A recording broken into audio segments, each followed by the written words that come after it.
بسم اللہ الرحمن الرحیم۔ السلام علیکم ناظرین۔ حضرت عائشہ صدیقہ رضی اللہ تعالیٰ عنہ نبی پاک صلی اللہ علیہ وآلہ وسلم کی محبوب بیوی ہونے کے ساتھ ساتھ ام المؤمنین یعنی مومنوں کی ماں اور اللہ پاک کے نزدیک وہ معزز ہستی ہیں جن کی پاک دامنی کی گواہی خود قرآن پاک نے بھی دی، اور حضور اکرم صلی اللہ علیہ وآلہ وسلم سے آپ رضی اللہ تعالیٰ عنہ کی شادی کروانے میں خود رب تعالیٰ کی مرضی اور خوشنودی شامل تھی۔ آپ رسول کریم صلی اللہ علیہ وآلہ وسلم کی تیسری زوجہ حضرت ابوبکر صدیق رضی اللہ تعالیٰ عنہ اور ام رومان کی بیٹی تھیں۔ حضرت عائشہ صدیقہ رضی اللہ تعالیٰ عنہ کی ولادت بعثت نبوی صلی اللہ علیہ وآلہ وسلم کے 4 سال بعد ہوئی۔ اس وقت تک آپ کے والدین اسلام قبول کر چکے تھے۔ آپ کا اسم گرامی عائشہ، لقب صدیقہ، خطاب ام المؤمنین اور کنیت اپنے بھانجے حضرت عبداللہ بن زبیر کی نسبت سے ام عبداللہ تھی۔ حضرت خدیجۃ الکبریٰ رضی اللہ تعالیٰ عنہ کے انتقال کے بعد آپ کا نکاح حضور صلی اللہ علیہ وآلہ وسلم سے ہوا۔ آپ وہ خوش نصیب عورت ہیں جن کو نبی صلی اللہ علیہ وآلہ وسلم کے لیے خود اللہ تعالیٰ نے منتخب فرمایا۔ نکاح سے پہلے خواب میں نبی صلی اللہ علیہ وآلہ وسلم کو دکھلایا اور پھر آپ نبی صلی اللہ علیہ وآلہ وسلم کے نکاح میں آئیں۔ شادی سے قبل حضور صلی اللہ علیہ وآلہ وسلم نے خواب میں دیکھا کہ ایک فرشتہ ریشم کے کپڑے میں کوئی چیز لپیٹ کر آپ کے سامنے پیش کر رہا ہے۔ پوچھا کیا ہے؟ جواب دیا کہ آپ صلی اللہ علیہ وآلہ وسلم کی بیوی ہے۔ آپ نے کھول کر دیکھا تو حضرت عائشہ کی جھلک مبارک تھی۔ صحیح بخاری میں حضرت ابو موسیٰ اشعری سے روایت کی ہے کہ رسول اللہ صلی اللہ علیہ وآلہ وسلم نے فرمایا، مردوں میں سے تو بہت تکمیل کے درجے کو پہنچے، مگر عورتوں میں صرف مریم دختر عمران، آسیہ زوجہ فرعون ہی تکمیل پر پہنچی، اور عائشہ کو تمام عورتوں پر ایسی فضیلت ہے جیسے سرید کو تمام خانوں پر۔ حق مہر 400 درہم مقرر ہوا۔ نکاح کے بعد حضور صلی اللہ علیہ وآلہ وسلم 3 سال مکہ مکرمہ میں مقیم رہے۔ اس کے بعد آپ صلی اللہ علیہ وآلہ وسلم نے ہجرت فرمائی، جس میں حضرت ابوبکر صدیق رضی اللہ تعالیٰ عنہ بھی ساتھ تھے، لیکن ان کے اہل و عیال مکہ میں ہی قیام پذیر رہے۔ اور مدینہ ہجرت مکمل ہونے کے بعد جب وہاں تسلی بخش صورتحال سامنے آئی تو حضرت ابوبکر صدیق رضی اللہ تعالیٰ عنہ نے اپنے اہل و عیال کو مدینہ بلوا لیا۔ یوں شوال کے مہینے میں حضرت عائشہ رضی اللہ تعالیٰ عنہ کی رخصتی عمل میں آئی۔ رخصتی کے لیے شوال کے مہینے کے انتخاب میں بھی ایک حکمت تھی، وہ یہ کہ قدیم زمانہ میں چونکہ شوال کے مہینے میں طاعون آیا تھا اور بڑا جانی نقصان ہوا تھا، اس لیے اہل عرب اس مہینے کو منحوس سمجھتے اور اس میں شادی بیاہ وغیرہ نہیں کرتے تھے۔ نبی اکرم صلی اللہ علیہ وآلہ وسلم نے اس مہینے کا انتخاب فرما کر اس غلط خیال اور جاہلانہ توہم کے عملی طور پر بیکونی فرما دی۔ رخصتی چونکہ کم سنی میں ہوئی تھی، اس لیے اس عمر کی بچیوں کی طرح حضرت عائشہ رضی اللہ تعالیٰ عنہ بھی کھیل کود کی بڑی شوقین تھی۔ محلے کی لڑکیاں ان کے پاس جمع رہتی۔ ان کو سب سے زیادہ 2 کھیل مرغوب تھے، ایک گڑیوں کے ساتھ کھیلنا اور دوسرا جھولا جھولنا۔ حدیث کی کتابوں میں آتا ہے کہ ایک مرتبہ آپ رضی اللہ گڑیوں کے ساتھ کھیل رہی تھی کہ رسول اللہ صلی اللہ علیہ وآلہ وسلم پہنچ گئے۔ ان گڑیوں میں ایک گھوڑا بھی تھا جس کے 2 پر بھی تھے۔ آپ صلی اللہ علیہ وسلم نے پوچھا، یہ کیسا گھوڑا ہے؟ کیا گھوڑے کے بھی پر ہوتے ہیں؟ آپ رضی اللہ نے برجستہ جواب دیا، حضرت سلیمان علیہ السلام کے گھوڑوں کے بھی تو پر تھے۔ اس جواب سے اندازہ لگایا جا سکتا ہے کہ وہ بچپن میں بھی کس قدر دینی معلومات رکھنے والی اور حاضر جواب تھی۔ آپ صلی اللہ علیہ وآلہ وسلم کو حضرت عائشہ صدیقہ رضی اللہ تعالیٰ عنہ سے بہت محبت تھی۔ ایک مرتبہ حضرت عمر بن عاص نے حضور صلی اللہ علیہ وآلہ وسلم سے دریافت کیا کہ آپ دنیا میں سب سے زیادہ کس کو محبوب رکھتے ہیں؟ آپ نے فرمایا کہ حضرت عائشہ کو۔ عرض کیا گیا کہ اے اللہ کے رسول، مردوں کی نسبت سوال ہے۔ فرمایا کہ عائشہ کے والد ابو بکر صدیق کو۔ ام المؤمنین حضرت سیدہ عائشہ صدیقہ امت مسلمہ پر بہت بڑا احسان ہے کہ ان کے مبارک واسطے سے امت کو دین کا بڑا حصہ نصیب ہوا۔ حضرت ابو موسیٰ اشعری عنہ فرماتے ہیں کہ صحابہ کرام کو کبھی ایسی مشکل پیش نہ آئی جس کے بارے میں ہم نے حضرت عائشہ سے پوچھا اور اس کے بارے میں کوئی معلومات ہم کو نہ ملی ہو۔ حضرت ام سلمہ رضی اللہ تعالیٰ عنہا نے ایک بار آپ صلی اللہ علیہ وسلم سے عرض کیا کہ آپ صلی اللہ علیہ وآلہ وسلم اپنے اصحاب کو کہیں کہ وہ جو ہدیہ اور تحائف وغیرہ بیچتے ہیں وہ تمام ازواج کو یہاں قیام کے دنوں میں بھی بھیجا کریں، صرف حضرت عائشہ کی باری کے دن ہی کیوں بیچتے ہیں؟ نبی کریم صلی اللہ علیہ وآلہ وسلم نے ان کی بات پورے تحمل سے سنی اور پیار بھرے لہجے میں فرمایا، اللہ کی قسم مجھے تو وہی بھی عائشہ کے حجرے میں آتی ہے، تم میں سے کسی کے حجرے میں نہیں آتی۔ ایک اور واقعہ ہے کہ حضرت زینب رضی اللہ ایک دن حجرہ عائشہ میں تشریف لائیں۔ اس وقت رسول اللہ صلی اللہ علیہ وآلہ وسلم تشریف فرما تھے۔ وہ کافی غصے میں تھیں، کہنے لگی، آپ صلی اللہ علیہ وسلم کو ابو بکر کی بیٹی کے علاوہ بھی کسی کی خبر ہے؟ وہ بڑی عمر کی خاتون تھی، حضرت عائشہ ان کی بیٹیوں کی عمر کی تھی۔ پھر حضرت عائشہ کی طرف رخ کیا اور دل کی بڑاس نکالنے لگی۔ حضرت عائشہ رضی اللہ فرماتی ہیں کہ میں کن اکھیوں سے اللہ کے رسول صلی اللہ علیہ وآلہ وسلم کی طرف دیکھ رہی تھی۔ ان کا مقصود یہ تھا کہ آپ صلی اللہ علیہ وسلم ان کی طرف سے جواب دیں یا پھر انہیں جواب دینے کی اجازت دیں۔ نبی کریم صلی اللہ علیہ وآلہ وسلم نے روح انور حضرت عائشہ رضی اللہ کی طرف کیا اور فرمایا، تم خود جواب دو۔ حضرت عائشہ رضی اللہ نے جو ترکی نہ ترکی جواب دیا تو حضرت زینب رضی اللہ دیکھتی ہی رہ گئیں۔ یہ دو سوکنوں کا معاملہ تھا، اس لیے حضور اکرم صلی اللہ علیہ وآلہ وسلم درمیان میں نہیں آئے تاکہ کسی کا دل آزاری نہ ہو۔ ایک موقع پر اللہ کے رسول صلی اللہ علیہ وآلہ وسلم اپنا جوتا گانٹھ رہے تھے اور پسینے کے قطرے موتیوں کی طرح جلد مبارک سے نکلتے تو ان میں نور کی چمک پیدا ہوتی جو بڑھتی ہی چلی جاتی تھی۔ چہرہ انور نورانی تجلیوں کا محور بنا ہوا تھا، جیسے چاند پر تاروں کی جھڑی لگی ہو۔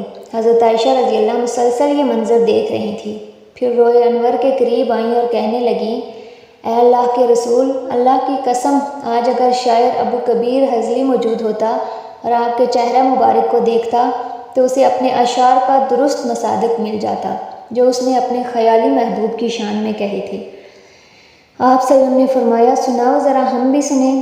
حضرت عائشہ نے یہ شعر پڑھا، میں نے اس کے روئے تاباں پہ نگاہ ڈالی تو اس کی شان درخشندگی ایسی تھی جیسے بادل کے کسی ٹکڑے میں بجلیاں کوند رہی ہوں۔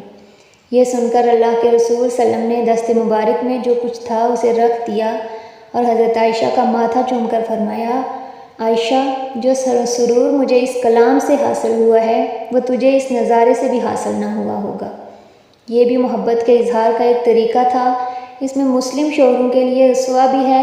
خاتون خانہ کی تعریف و حوصلہ افزائی کرنا کوئی غیر اخلاقی یا غیر شرعی بات نہیں، بلکہ محبوب دو جہاں صلی اللہ علیہ وآلہ وسلم کی سنت ہے۔ ایک دفعہ آپ صلی اللہ علیہ وآلہ وسلم نے فرمایا، آؤ عائشہ، دوڑ میں مقابلہ کرتے ہیں۔ چنانچہ مقابلہ شروع ہوا۔ چونکہ حضرت عائشہ رضی اللہ دبلی پتلی تھی، اس لیے نبی اکرم صلی اللہ علیہ وآلہ وسلم سے آگے نکل گئی۔ پھر ایک عرصہ گزرنے کے بعد جب حضرت عائشہ رضی اللہ کا وزن بڑھنے لگا، حضور صلی اللہ علیہ وسلم نے فرمایا، پھر مقابلہ کرتے ہیں۔ آپ صلی اللہ علیہ وسلم آگے نکل گئے۔ اس موقع پر دل لگی کرتے ہوئے فرمایا، یہ اس دن کا جواب ہے۔ ایک مرتبہ جان دو عالم نے ایک موقع پر فرمایا، عائشہ، جب تم مجھ سے ناراض ہوتی ہو تو مجھے پتہ چل جاتا ہے۔ حضرت عائشہ نے پوچھا، وہ کیسے؟ آپ صلی اللہ علیہ وسلم نے فرمایا، جب تم مجھ سے راضی ہوتی ہو تو کہتی ہو رب محمد صلی اللہ علیہ وآلہ وسلم کی قسم، اور جب کوئی ناراضی ہو تو کہتی ہو رب ابراہیم علیہ السلام کی قسم۔ حضور صلی اللہ علیہ وآلہ وسلم اپنی رفیقہ حیات کو راضی کس طرح فرمایا کرتے تھے، اس کا دل فریب و قابل تقلید نمونہ بھی ملاحظہ فرمائیں۔ اگر حضرت عائشہ رضی اللہ ناراض ہوتیں تو وہ پانی پینے لگتیں تو رسول اللہ صلی اللہ علیہ وآلہ وسلم ان کے ہاتھ سے پیالہ لیتے اور جہاں حضرت عائشہ صدیقہ رضی اللہ تعالیٰ عنہا نے منہ رکھ کے پانی پیا تھا، ان کو دکھا کر اسی جگہ منہ رکھ کر پانی نوش فرماتے اور ساری ناراضگی ختم ہو جاتی۔ حضرت عائشہ رضی اللہ کے ساتھ نبی کریم صلی اللہ علیہ وآلہ وسلم کی محبت کا اندازہ اس بات سے بھی لگایا جا سکتا ہے کہ آپ صلی اللہ علیہ وسلم اپنے مرض الوفات میں دوسری ازواج مطہرات کی اجازت سے حضرت عائشہ کے حجرے میں منتقل ہوئے۔ یوں آخری ایام میں سب سے زیادہ محبوب صلی اللہ علیہ وآلہ وسلم کی خدمت کا شرف حضرت عائشہ رضی اللہ کو ملا۔ ان کی چبائی ہوئی مسواک حضور صلی اللہ علیہ وسلم نے استعمال فرمائی، ان کی گود میں سر رکھ کر اپنے رفیق اعلیٰ سے جا ملے اور ان کے حجرے میں مدفون ہوئے۔ حضرت عائشہ رضی اللہ تعالیٰ عنہ پر جب منافقین نے تہمت لگائی تھی تو ان کی صفائی کسی انسان نے نہیں بلکہ خود رب کائنات نے دی، اور سورہ نور کی تقریباً 20 آیات میں ان کی شان معصومیت ایسی بھرپور اور پر اثر اور پرکشش انداز میں بیان فرمائی کہ جس سے بہتر انداز میں آپ کی معصومیت کو بیان ہی نہیں کیا جا سکتا تھا۔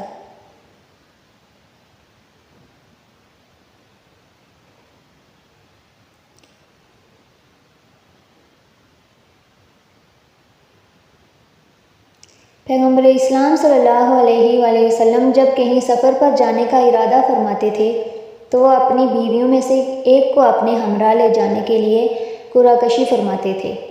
غزوہ بنی المصطلق میں قرعہ میرے نام پر نکلا اور میں پیغمبر اسلام صلی اللہ علیہ وسلم کے ہمراہ چلی۔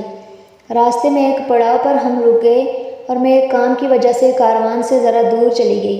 جب میں واپس آئی تو مجھے معلوم ہوا کہ میرا گلوبند گم ہو چکا ہے، لہٰذا اس کو ڈھونڈنے کے لیے کاروان سے دور ہوئی، اور جب میں واپس لوٹی تو میں نے وہاں پر کسی کو نہیں پایا، بس اس امید سے کہ کاروان والے میری عدم موجودگی سے آگاہ ہو کر ضرور مجھے ڈھونڈنے آئیں گے، اسی جگہ پر ٹھہری رہی۔ صفوان جو ہمیشہ کاروان کے پیچھے پیچھے چلتا تھا اور کاروان سے چھوٹ گئی چیزوں کو جمع کرتا تھا، مجھے دیکھ کر پہچان گیا اور مجھے اپنے مرکب پر سوار کر کے کاروان کے پاس پہنچا دیا، لیکن لوگوں نے وہ سب کچھ کہا جو انہیں نہیں کہنا چاہیے تھا، اور انہوں نے مجھ پر تہمت لگائی، اور اس سلسلے میں عبداللہ بن ابی پیش تھا۔ اس روایت کے مطابق جناب عائشہ وہ خاتون ہیں جو اس مشکل سے دوچار ہوئیں، اور خداوند کریم نے اس آیت شریفہ کے ذریعے ان سے یہ تہمت دور کی۔ اس کے باوجود نامعلوم وجوہات کی بنا پر اہل سنت کے اکثر علماء اس آیت شریفہ کے شان نزول کو جناب عائشہ رضی اللہ تعالیٰ عنہ کے بارے میں جانتے ہیں۔ سیدہ عائشہ رضی اللہ تعالیٰ عنہ کی کوئی اولاد نہ تھی۔ ایک بار حسرت میں نبی کریم صلی اللہ علیہ وآلہ وسلم سے کہنے لگیں کہ میرا بھی دل کرتا ہے کہ میں کنیت رکھوں، لیکن میری کوئی اولاد نہیں، تو آپ صلی اللہ علیہ وسلم نے فرما دیا کہ اپنے بھانجے عبداللہ کے نام پر کنیت رکھ لو، جس پر انہوں نے اپنے بھانجے سیدنا عبداللہ بن زبیر رضی اللہ کے نام پر کنیت رکھ لی۔ ایک موقع پر حضرت عائشہ رضی اللہ تعالیٰ عنہ سے نبی کریم صلی اللہ علیہ وسلم نے ارشاد فرمایا کہ جبرائیل آتے ہیں اور تمہیں سلام کہتے ہیں۔ آپ رضی اللہ تعالیٰ عنہ نے جواب میں کہا کہ ان پر بھی سلام ہو اور اللہ کی رحمت ہو۔ اس خصوصیت میں سوائے حضرت خدیجہ الکبریٰ رضی اللہ تعالیٰ عنہ کے کوئی زوجہ مطہرہ حضرت عائشہ رضی اللہ تعالیٰ عنہ کے ساتھ شریک نہیں۔ حضرت عائشہ صدیقہ رضی اللہ تعالیٰ عنہ اللہ تعالیٰ کی اپنے اوپر ہونے والی نعمتوں کا ذکر کرتے ہوئے ارشاد فرماتی ہیں کہ مجھے اللہ تعالیٰ نے 9 خوبیاں ایسی عطا فرمائیں جو کسی عورت کو نہ ملی۔ میں آپ کے خلیفہ اور آپ کے سب سے محبوب دوست ابو بکر صدیق کی صاحبزادی ہوں۔ مجھے پاکیزہ گھرانے میں پیدا فرمایا گیا۔ میں نے آنکھ کھولی تو اپنے نکاح گھر میں اسلام ہی کی بات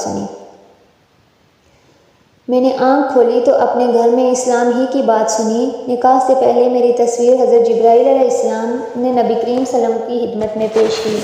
نبی کریم صلی اللہ علیہ وسلم نے میرے سوا کسی اور کنواری عورت سے نکاح نہیں فرمایا۔ میرا نکاح فقط 7 برس کی عمر میں اور رخصتی 9 برس کی عمر میں ہوئی۔ نبی صلی اللہ علیہ وسلم پر وحی اس حالت میں بھی نازل ہو جاتی تھی کہ آپ میرے لحاف میں ہوتے تھے۔ امت کو میری وجہ سے تیمم کی اجازت ملی۔ میں نے حضرت جبرائیل علیہ السلام کو کھلی آنکھوں سے دیکھا اور مجھ سے مغفرت اور رزق کا وعدہ اللہ نے فرمایا ہے۔ میری برات میں اللہ تعالیٰ نے آسمان سے وحی نازل فرمائی۔ باوقت وصال نبی اکرم صلی اللہ علیہ وسلم کا سر مبارک میری گود میں تھا۔ آپ کا آخری عمل یہ تھا کہ آپ نے میری چپائی ہوئی مسواک استعمال فرمائی۔ نبی صلی اللہ علیہ وآلہ وسلم کی تدفین میرے حجرے میں ہوئی۔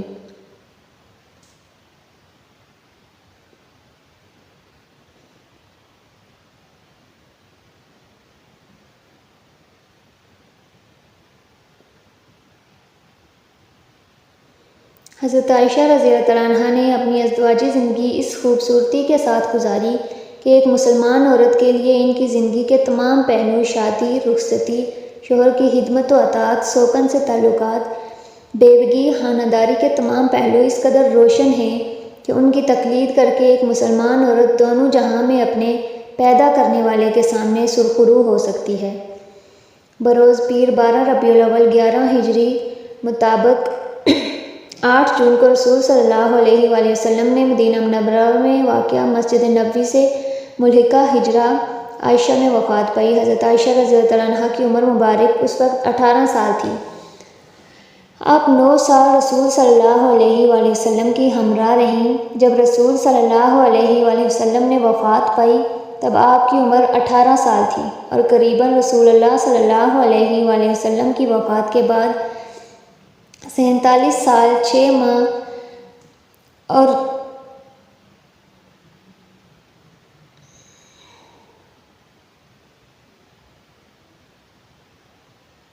اور قریباً رسول اللہ صلی اللہ علیہ وآلہ وسلم کی وفات کے بعد 47 سال 6 ماہ یوم قمری اور 66 سال 1 ماہ 5 یوم شمسی تک بقید حیات رہیں۔ عہد نبی صلی اللہ علیہ وسلم کے 9 سال خلافت راشدہ کے مکمل 30 سال اور امیر معاویہ ابو سفیان رضی اللہ تعالیٰ عنہ کی خلافت کے 17 سالوں کے وہ عینی شاہد تھی۔ اس تمام عرصے میں آپ کی شخصیت نمایاں نظر آتی تھی۔ کبھی آپ لوگوں کو مناسک حج کی تعلیم دیتی نظر آتی ہیں اور کبھی آپ عبادات و ایمانیات کے متعلق تعلیم دیتی۔ کبھی آپ رسول صلی اللہ علیہ وآلہ وسلم کی حیات اقدس کے روشن پہلو بیان فرماتی اور کبھی امت میں اصلاح کے واسطے محمل و کجاوے میں مسند نشین نظر آتی۔ گویا اس تمام مدت میں آپ کی شخصیت محور و مرکز بنی ہوئی تھی اور تمام مملکت اسلامیہ میں آپ بحیثیت مرکز و محور تسلیم کی جاتی تھی۔ خلافت راشدہ کے اختتام پر اور اموی خلافت کے زمانہ میں یہ شان جلالت اوج کمال پر رہی۔ حرم نبوت کی یہ شمع اپنے آب و تاب سے ملت اسلامیہ کو ہر وقت روشن کرتی رہی۔ اس بات کا اندازہ اس سے کیا جا سکتا ہے کہ جس روز آپ کا انتقال ہوا تو مدینہ منورہ میں کثرت ازدحام کی وجہ سے عید کا گمان ہونے لگا تھا۔ نبی کریم صلی اللہ علیہ وآلہ وسلم کے اس دنیا سے پردہ فرما جانے کے بعد تقریباً 48 سال تک یہ امت کی محسنہ عالم اسلام کی شب و روز کو انوار الہی اور اسوہ حسنہ سے مسلسل اور متواتر منور کرتے رہنے کے بعد چند روز علیل رہ کر رمضان مبارک کی 17 تاریخ کو آپ سخت بیمار ہوئیں۔ نماز وتر کی ادائیگی کے بعد آپ اس جہاں سے اس جہاں کو کوچ فرما گئیں۔ مدینہ طیبہ کے قائم مقام حاکم تھے، انہوں نے آپ کا جنازہ پڑھایا۔ آپ رضی اللہ تعالیٰ عنہ کے بھانجوں اور بھتیجوں قاسم بن محمد بن ابو بکر، عبداللہ بن عبد الرحمن بن ابو بکر، عبداللہ بن عتیق، عروہ بن زبیر اور عبداللہ بن زبیر رضی اللہ عنہ نے نبی کریم صلی اللہ علیہ وسلم کی پیاری بیوی اور امت محمدیہ صلی اللہ علیہ وآلہ وسلم کی ماں کو قبر میں اتارا۔ مردوں میں سے تو بہت بلا شبہ ام المومنین حضرت عائشہ صدیقہ رضی اللہ تعالیٰ عنہا تمام مسلمان عورتوں کے لیے بہترین نمونہ ہیں۔ آپ کے بتائے طریقوں پر عمل کرنے سے ہر عورت وہ رتبہ حاصل کر سکتی ہے جس کی بدولت وہ اپنے مجاز خدا سے لے کر حقیقی خدا کی نظروں میں اور دل میں گھر کر سکتی ہے۔